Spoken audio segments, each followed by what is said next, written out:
যে কোনো দেশের কূটনৈতিক মিশনে আক্রমণ ভিয়েনা কনভেনশনের লঙ্ঘন।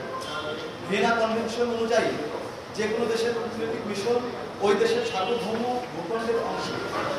তাই কোনো দেশের কূটনৈতিক বিষয়ের উপরে আক্রমণের অর্থ হচ্ছে ওই দেশের সার্বভৌমত্বের উপরে আক্রমণ বা যুদ্ধের সামিল।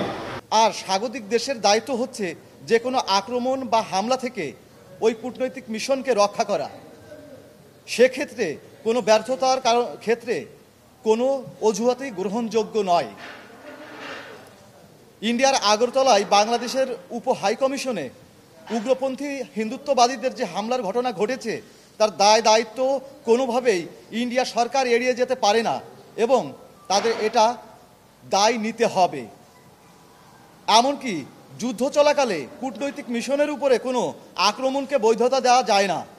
তাই আমরা সার্বভৌমত্ব আন্দোলনের পক্ষ থেকে এই ঘটনার তীব্র নিন্দা জানাই এবং এ ব্যাপারে কঠোর ব্যবস্থা গ্রহণের জন্য বাংলাদেশ সরকারের প্রতি জোর আবেদন জানাচ্ছি এবং এই ঘটনায় জড়িত উগ্রপন্থী হিন্দুত্ববাদীদের অবিলম্বে গ্রেপ্তার এবং তাদের বিরুদ্ধে দৃষ্টান্তমূলক শাস্তির ব্যবস্থা গ্রহণের জন্য ইন্ডিয়া সরকারের প্রতি জোর দাবি জানাচ্ছি।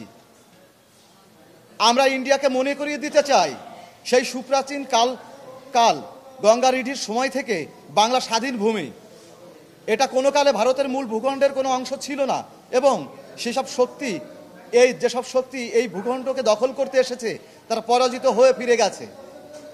তাই দিল্লির কোনো ধরনের আগ্রাসন এবং বাংলাদেশ প্রশ্নে নাক গলানো বাংলাদেশ মেনে নেবে না।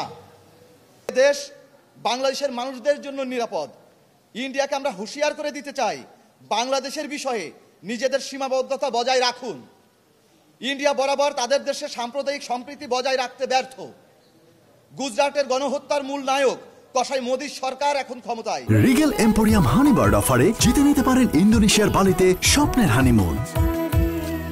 যে দেশে গরুর মাংস খাবার জন্য মুসলিমকে হত্যার শিকার হতে হয়, যেখানে নিম্ন বর্ণের 60 কোটি হিন্দুদের উপরে নির্যাতন করা হয় এবং তারা কোনো সুযোগ সুবিধা পায় না, তাদের দেশের ভিতরে নানা প্রদেশে জাতিগত বিদ্রোহ দৃশ্যমান, যেখানে স্বাধীনতাকামীদের আন্দোলন চলছে, সেখানে বাংলাদেশ প্রসঙ্গে ইন্ডিয়ার যে কোনো হস্তক্ষেপ তার দেশের জন্য হুমকি হবে। কারণ আপনারা সবাই জানবেন যে চিকেন নেকের পাশে যে 7 সিস্টার্স, সেখানে বেশিরভাগ রাষ্ট্রেই ভারতের এই তাবেদারির বিরুদ্ধে স্বাধীনতা আন্দোলন চলছে এবং চিকেন নেক বাংলাদেশেরই একটা সীমান্তের অংশ। এটা ইন্ডিয়াকে অবশ্যই মাথায় রাখতে হবে।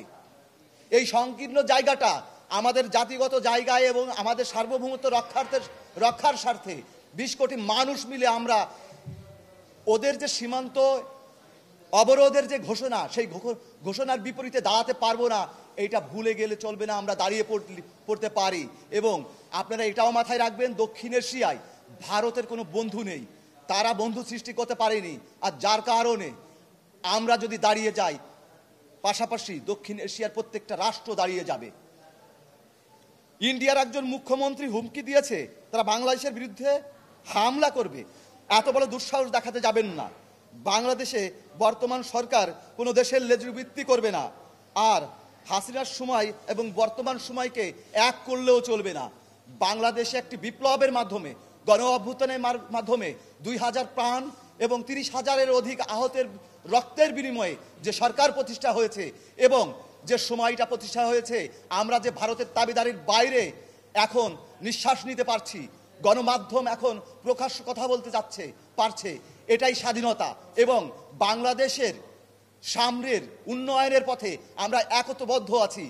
ভারতের হুমকির ফলে যত ওরা হুমকি দিবে ততই আমরা একতাবদ্ধ হব এবং বাংলাদেশের যে কোনো সংকটে সার্বভৌমত্ব আন্দোলন সবসময় অগ্রগামী ভূমিকা রাখবে এবং তাদের রাজপথে এবং মানুষের মাধ্যমে তাদের বার্তা সবসময় জারি রাখবে।